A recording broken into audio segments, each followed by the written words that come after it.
अस्सलाम वालेकुम नाज़रीन। प्रोग्राम विजन बाय राजा आतिफ जुल्फ़िकार के साथ आपकी खिदमत में हाजिर नाज़रीन। अब से कुछ देर कबल वज़ीर-ए-आज़म पाकिस्तान जनाब इमरान खान साहब ने अपना कौम से जो खिताब था वो ख़त्म किया और उस खिताब को सुनकर कम अज़ कम दो तीन चीज़ें तो बड़ी वाज़ेह हो गई हैं।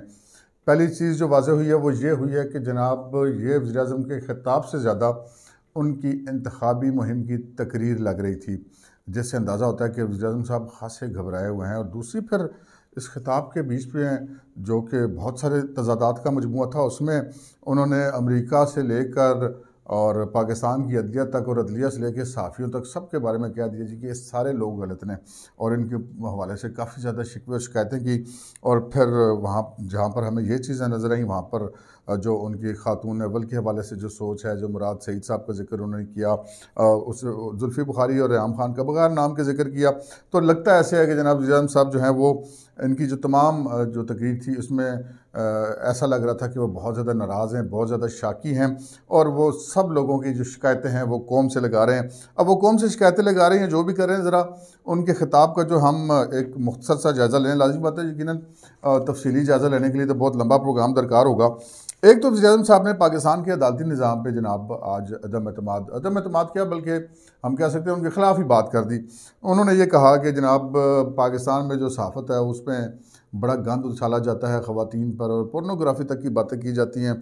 और सबसे ख़तरनाक और बात उन्होंने ये की कि जनाब सहाफ़ी जो हैं वो पैसे लेकर गंद उछालते हैं।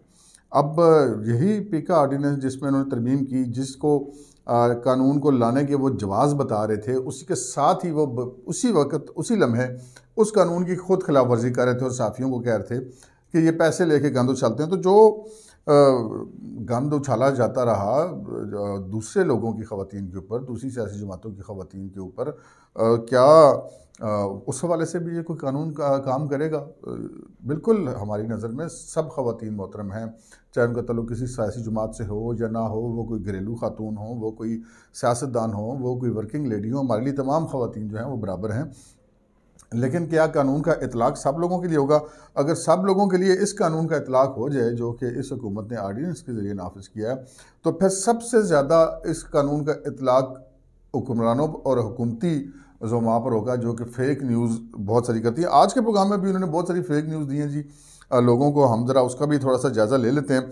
उन्होंने एक तो जो अदालती निज़ाम के हवाले से बात की, उन्होंने कहा कि मुराद सईद भी ये सोच रहा है कि वो बैरून मुल्क जाके केस करे। उससे पहले भी एक खातून के ख़िलाफ़ हमारे एक वज़ीर ने जाके केस बरतानिया में जीता था। वो जो जुल्फ़ी बुखारी है उनको वो वज़ीर कह रहे थे, और रेहाम खान खातून का नाम लिए बगैर उनका जिक्र करते। साथ ही उन्होंने मुराद सईद के बारे में बात की। तो मुराद सईद के हवाले से जो भी बात हुई है, उसका जो वज़ीर-ए-आज़म को ख़ासा रंज है वो नज़र आ रहा है। और उसके साथ ही उन्होंने कहा कि सहाफ़ी जो हैं वो पैसे लेकर गंद उछालते और ब्लैकमेल करते हैं। उन्होंने और फिर वो बात हुई जैसा कि वो हमेशा कहते हैं कि आई मी माई सेल्फ, मैंने देखा, मैंने फ़लाँ जगह पे ये किया, मैंने फ़लाँ जगह पे वो किया। उसी जो है मुबैना ख़ुद पसंदी के तहत उन्होंने बात को आगे बढ़ाया, और उन्होंने कहा कि मैंने मग़रिब में देखा है कि वहाँ पर कोई ऐसी गैर ज़िम्मेदाराना हरकत करने की किसी की जुर्रत नहीं करता, और मुझे लोग कॉल्स करके कहते हैं कि देखें कैसे हालात हो गए हैं, लोग गंद उछालते हैं। पता नहीं प्राइम मिनिस्टर साहब को कौन सा फ़ोन नंबर है जिस पे लोग उनको कॉल करते हैं। आज तक तो हमें ऐसी कोई सहूलत जो है, मुझे नहीं लगता कि पाकिस्तान के अवाम में से किसी के पास ये सहूलत मौजूद है कि वो प्राइम मिनिस्टर साहब को कॉल करके शिकायतें लगाएं। और जो सिटीज़न पोर्टल है उसका भी जो हालत है वो सबको पता है, लेकिन उन्होंने ये कहा है कि मुझे फ़ोन करके लोग करते हैं। तो वो जो कॉल्स वाले एक दो तीन दफ़ा उन्होंने वो जो प्रोग्राम किया वो भी रिकॉर्डेड था, वो कोई इस तरह का मामला नहीं था। बहरहाल फिर उन्होंने एक बहुत बड़ी जो है वो मुबैना तौर पे गलत बयानी की कौम के साथ, और वो अपनी ही तकरीर में पहले उन्होंने कोई बात की और बाद में कोई और बात की। उन्होंने ये कहा कि जनाब मुल्क की जो हालत है वो महंगाई का लोग कह रहे हैं, और लोग कहा जाता है कि ये इतनी महंगाई कर दी और इस हुकूमत को गिरा दो। तो बुनियादी तौर पे वो जो उनके अपने अंदर एक इस वक्त जो मौजूदा सिचुएशन है, हुकूमत को गिराने के लिए अपोजिशन कोशिश करी है, तो वो उसका लगता था कि कुछ असरात उनके प्राइम मिनिस्टर साहब के ऊपर काफ़ी ज़्यादा हुए, जिस पर उन्होंने जिक्र किया।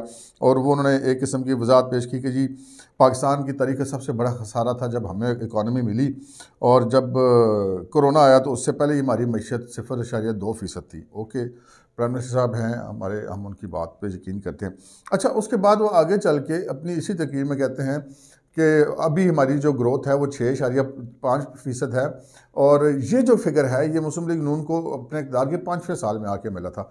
चलें, अगर हम ये बात मान लेते हैं, अगरचे कि ये बड़े तफसात हैं कि 5.6% ग्रोथ इस वक्त है या नहीं, लेकिन चलें हम मान लेते हैं, तो फिर इसका मतलब ये है कि अगर मुस्लिम लीग नून को, आप जो कह रहे हैं प्राइम मिनिस्टर साहब, कि अगर मुस्लिम लीग नून की आखिरी दौर में 5.6% ग्रोथ थी, और फिर आपने कहा कि जब कोरोना आया तो 0.2% थी, तो उसका मतलब है कि वो मुस्लिम लीग नून की हुकूमत जाने से लेकर आपको हुकूमत मिलने से लेकर कोरोना तक ये 0.2% ग्रोथ किसने पहुंचा दी थी? उस वक्त साल सवा साल तो हो गया था जब कोरोना आया। तो ये प्राइम मिनिस्टर साहब ने अपने आप को ही चार्ज शीट कर दिया। अब इसमें फिर हम उनकी वजाहत कैसे कर सकते हैं?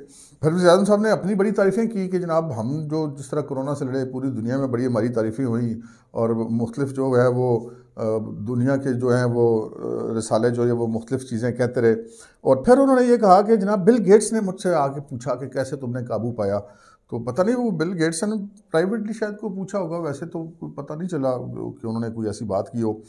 फिर उन्होंने ये कहा कि जनाब एक बहुत बड़ा उन्होंने तजाद बताया, उन्होंने चीज़ें बताई कि जी PMLN के फ़लाँ दौर में 5% महंगाई थी, पीपल्स पार्टी के फ़लाँ दौर में 8% थी, फ़लाँ दौर में 13% थी। और उन्होंने कहा कि जी हमारी जो है इस वक्त पाकिस्तान में महंगाई 8% है, जो कि बुनियादी तौर पर मेरा ख्याल है एक गलत बात है। इस वक्त जो सरकारी इदारे भी हैं, इदारे शुमारियात वगैरह भी, वो भी शायद 18% से 21% के दरमियान की बात कर रहे हैं। जो दीगर गैर जानिबदार इदारे हैं वो भी कुछ इस तरह की बात कर रहे हैं। और मुझे, वैसे मैं तो जी एक सादा आदमी हूँ, मुझे तो नहीं पता कि परसेंटेज क्या होती है महंगाई की। मैं तो सीधी सी बात करता हूँ कि जब PMLN की हुकूमत होती थी तो वो 1 लीटर कुकिंग ऑयल जो घर में खुरदनी तेल इस्तेमाल होता है वो आपको मतलब 160 से 170-75 के दरमियान मिलता था पर लीटर, और इस वक्त वो 420 रुपये का मिल रहा है। तो फिर ये कितने परसेंट हुई? ये साहब आप खुद लगा दें, ये तो कोई 300-400% नहीं बनती। और फ्यूल की, पेट्रोल की बात कर लें तो उस वक्त जब PMLN की हुकूमत शायद खाकान बाजी सब ली गई तो उस वक्त 80 रुपये लीटर था, और फिर अभी 160 रुपये है। बहरहाल उन्होंने ये पेट्रोल और ये जो बिजली वाली बात की है, इस पर भी आते हैं, बाकी जो चीज़ें भी हम उन पर बात कर लें। फिर उन्होंने बैंकों के हवाले से कहा कि जी बैंक जो हैं वो लोगों को घर बनाने के लिए कर्ज़े दे रहे हैं, और 150 अरब के कर्ज़े बैंकों ने पहली बार मंजूर किए और 50 अरब वो दे चुके हैं इसमें। और उन्होंने कहा कि ये पहली बार, ये बुनियादी तौर पे ये वो चीज़ है जो ये हम कहते हैं कि पब्लिक मिसगाइड होती है इस तरह से। बैंक हमेशा से कर्ज़े देते हैं घर बनाने के लिए। खान साहब की हुकूमत में बैंक ने कर्ज़े देने नहीं शुरू किए, बस सिर्फ इतना फ़र्क पड़ गया कि वो जो कर्ज़े की स्कीम होती है वो बैंक अपनी ही शराइत पर कर्ज़े देते हैं, उन्हीं शराइत पर कर्ज़े देते हैं। सिर्फ फ़ोटो प्राइम मिनिस्टर की लगी है कि उनको ये हुक्म जारी हो गया है हाकिम वक्त का कि जनाब हाकिम वक्त की फ़ोटो लगेगी, जो आप कर्ज़ा देंगे उस जो आप बैनर बना के लगवाएं कि जी हम कर्ज़े दे रहे हैं और प्राइम मिनिस्टर की फ़ोटो लगी है, जबकि तमाम बैंक जो है वो कर्ज़े पहले से देते रहे हैं। अच्छा, फिर उन्होंने ये कहा कि सेहत कार्ड जो है वो नया हेल्थ सिस्टम बन रहा है। ये प्राइम मिनिस्टर साहब ने इसका क्रेडिट लेने की बात की, लेकिन बुनियादी तौर पे ये भी एक हुकूमत की नालायकी और नाकामी का बड़ा एतराफ़ है कि हुकूमत अपने सरकारी अस्पतालों के ज़रिए आवाम को सेहत की सहूलियात देने के काबिल नहीं रही। अब इस सेहत कार्ड के ऊपर भी जो तफज़ात है वो बहुत स्टोरियाँ सामने आ रही हैं कि इस सेहत कार्ड में तो किसी किस्म की OPD की सहूलत मौजूद नहीं है। पहले एक आम आदमी जाता था 10 रुपये दे के पर्ची सरकारी अस्पताल में अपना OPD से चेक करवाता था, कोई छोटी मोटी सस्ती गोली भी उसको मिल जाती थी। वो काम बिल्कुल बंद हो गया। 10 रुपये के बजाय वो 350-400 रुपये कर दी थी इन्होंने हुकूमत के आते साथ। और फिर साथ ही जो टेस्ट होते थे अस्पताल में सरकारी में, किसी गरीब आदमी का फ्री में टेस्ट हो जाता था लाइन में लगने के बाद, वो भी उन्होंने बंद कर दिया और उनका रेट भी उन्होंने प्राइवेट अस्पतालों के बराबर कर दिया। तो ये एक बहुत बड़ा मुस्तकबिल में जब ये हुकूमत नहीं होगी तो ये बहुत बड़ा स्कैंडल आएगा कि कैसे तमाम तर सरकारी हेल्थ सिस्टम को लेट डाउन करके प्राइवेट माफिया को जो है वो नवाजने की कोशिश की गई। ये अपोजिशन के इस तरह के इल्ज़ामात भी लगते रहते हैं। फिर वज़ीर आज़म साहब ने वो बात कही जिस पर मैं बुनियादी तौर पे कह रहा हूँ कि इन्होंने वो इलेक्शन मुहिम का आगाज़ कर दिया कि अब कुछ हमारे सहाफ़ी दोस्त पहले से इस चीज़ की वो बातें कर रहे थे कि प्राइम मिनिस्टर साहब जो हैं वो सियासी शहादत की तरफ जाने की कोशिश करेंगे और ऐसी बातें करने की कोशिश करेंगे कि जी मैं तो अमेरिका के बड़ा ख़िलाफ़ था और मुझे अमेरिका ने हटवा दिया, और इस किस्म की बातें उन्होंने की। और उन्होंने ये आज प्राइम मिनिस्टर साहब ने फिर वही किया। उन्होंने कहा कि जनाब पहले जो जब रूस अफ़गानिस्तान में आया तो उस वक्त वो जहाद था, लेकिन जब अमेरिका वहाँ से निकल गया तो उसके बाद वो फसाद बन गया, और इस सारे मामले में हमें 80,000 हमारे बंदों की जानें गईं और 35 लाख लोगों को नकल मकानी करनी पड़ी, 150 अरब डॉलर का नुकसान किया और फिर हमने इतनी हमायत की अमेरिका की और फिर हम पे ही ड्रोन हमले किए गए, और फिर इस किस्म की उन्होंने गुफ्तगू की। तो पहले ही वो रूस का दौरा करके आए प्राइम मिनिस्टर साहब, तो जो फटफ में हमारे हालात बड़े ख़राब हैं और वो आते सारी अमेरिका ने हमें जुर्माना भी कर दिया। फिर अमेरिका के ख़िलाफ़ बात करने की कोई आइडिया ज़रूरी भी नहीं होती। पहले देखें, आप चाइना की मिसाल ले लीजिए। चाइना ने पहले अपनी इकॉनमी को बड़ा किया और अभी तक वो बरह रास्त उस तरह की कोई बात नहीं करते कि जिससे वो उनकी कोई खाम-खा की कंट्रोवर्सी किसी के साथ शुरू हो जाए।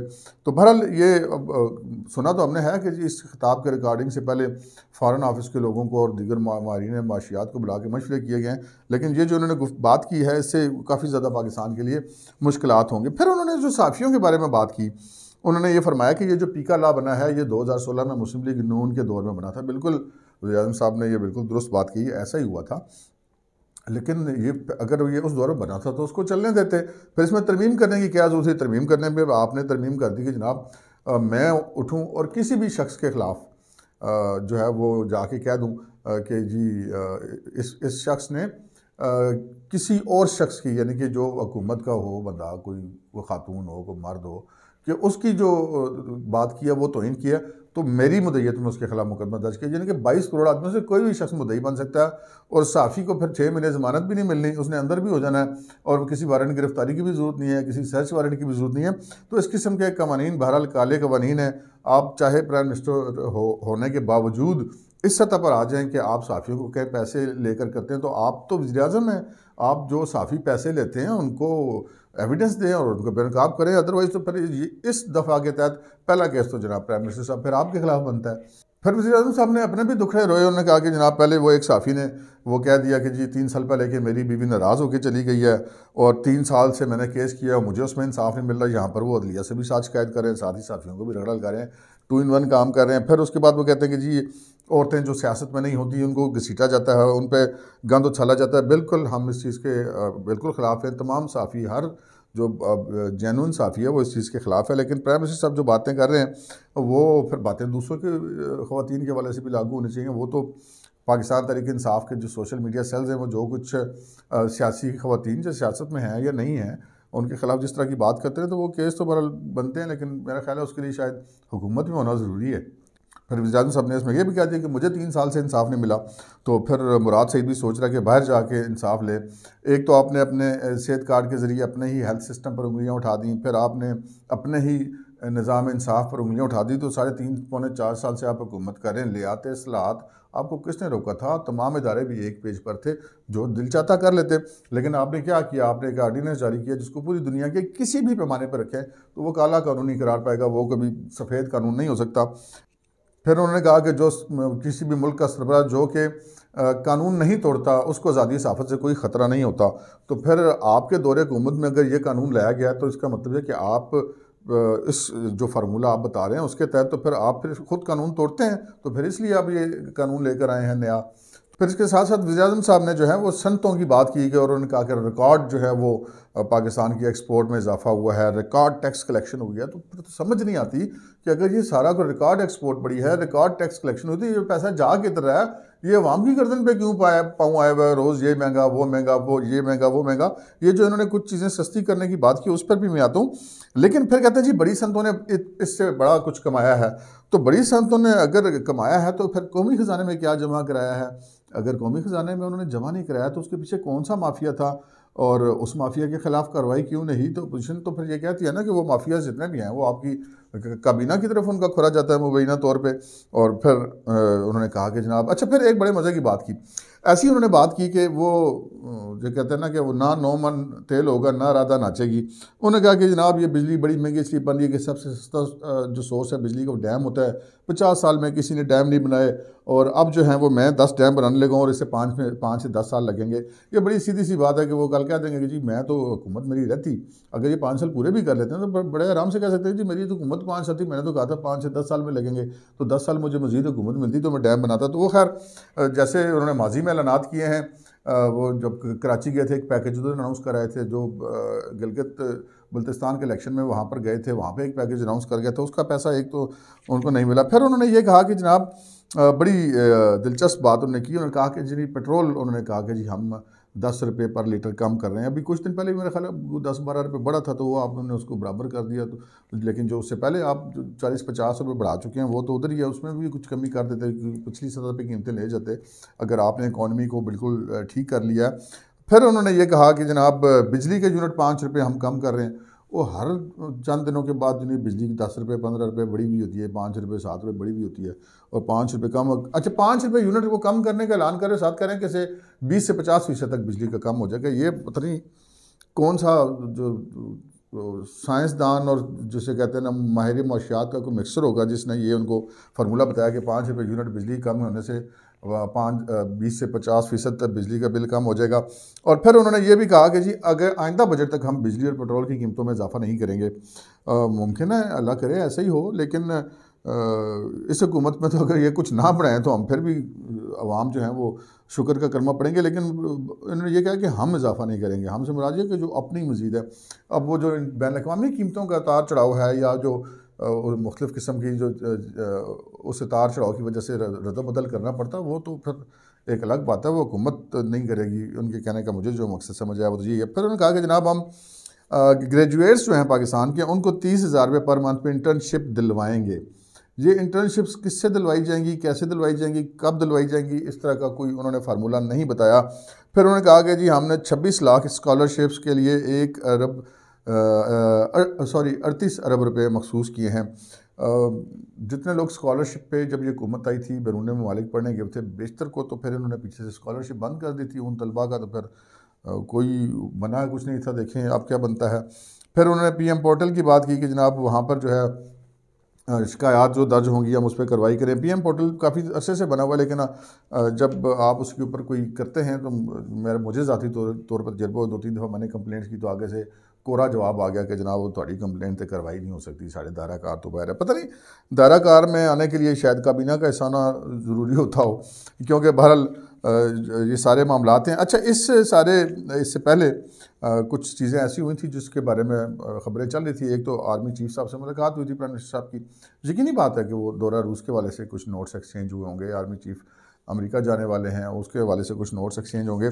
लेकिन उन्होंने हनीफ अब्बासी का भी जिक्र किया। उन्होंने कहा जी मेरे जो अस्पताल के हवाले से हनीफ अब्बासी ने केस किया था तो वो हम जीत गए थे, तो वो उसका अभी तक हमें इंसाफ नहीं मिला या कुछ इस किस्म की उन्होंने बात की थी। तो बहरहाल आज के जो खिताब है उसमें उन्होंने अदलिया के ऊपर भी अदम एतमाद किया, उन्होंने निज़ाम सेहत के हवाले से भी अदम एतमाद किया, उन्होंने निज़ाम इंसाफ के हवाले से जो अदम एतमाद किया, और फिर साफ़ियों की उन्होंने ऐसी तैसी की। और बहरहाल उनकी इस तकरीर से ये अज़म कायम हमें ज़रूर नज़र आया कि वो साफ़ियों के ख़िलाफ़ जो कानून है उसको वो कायम रखना चाहते हैं। साथ ही वो ये भी कहते हैं कि जिस हुक्मरान को डर नहीं होता वो इस तरह के कानून नहीं लाता, और फिर साथ ही वो उसको डिफेंड भी करे उस कानून के। और फिर उन्होंने कहा कि जनाब मगरब में मैंने देखा है इस तरह की जिस तरह की यहाँ पर रिपोर्टिंग होती है वहाँ पर तो किसी की ज़रूरत नहीं होती, और मगरब में इस तरह के कवानीन भी नहीं बनते। फिर उन्होंने वही बात की कि अमेरिका, कनाडा और फ़लाँ मुल्कों में महंगाई इस तरह हुई, और उन्होंने बिल्कुल भी इस किस्म का कोई कंपेरिजन पेश नहीं किया कि वहाँ पे मैं बेरोज़गारी की क्या सूरत हाल है, या वहाँ पे जो है वो एक शख्सी क़ुव्वत ख़रीद कितनी है, उसकी और सालाना आमदनी इतनी है। ये वो खला हैं जो उन्होंने छोड़े हैं। लेकिन इसके बावजूद इस सारे जो तकरीर है उससे नतीजा ये लगता है कि प्राइम मिनिस्टर साहब जो हैं वो ख़ासे घबराए हुए हैं, और सुना है कि वो कल लाहौर शोर भी जा रहे हैं। और एक ख़बर हमने आपके साथ शेयर की थी उस्मान बुज़दार साहब के जाने की, तो हो सकता है कि वो नई वज़ारत आला को परवेज़ लाई को ऑफ़र कर दें। अब पता नहीं वो इस पोजीशन में है या नहीं है कि वो ऑफ़र करने से इनकी हुकूमत बचती है या नहीं बचती। लेकिन इनकी जो तकरीर है उससे लगता है कि उन्होंने 2-3 दफ़ा ये ज़िक्र किया कि शोर मचा हुआ है कि हुकूमत गिरा दो, शोर मचा हुआ है कि हुकूमत गिरा दो। तो उनकी जो तकरीर है ये बहरहाल आइंदा इंतखाबात की एक इंतखाबी तकरीर लगती है। आज के प्रोग्राम में इतना ही, इजाज़त दीजिए। अल्लाह हाफ़िज़।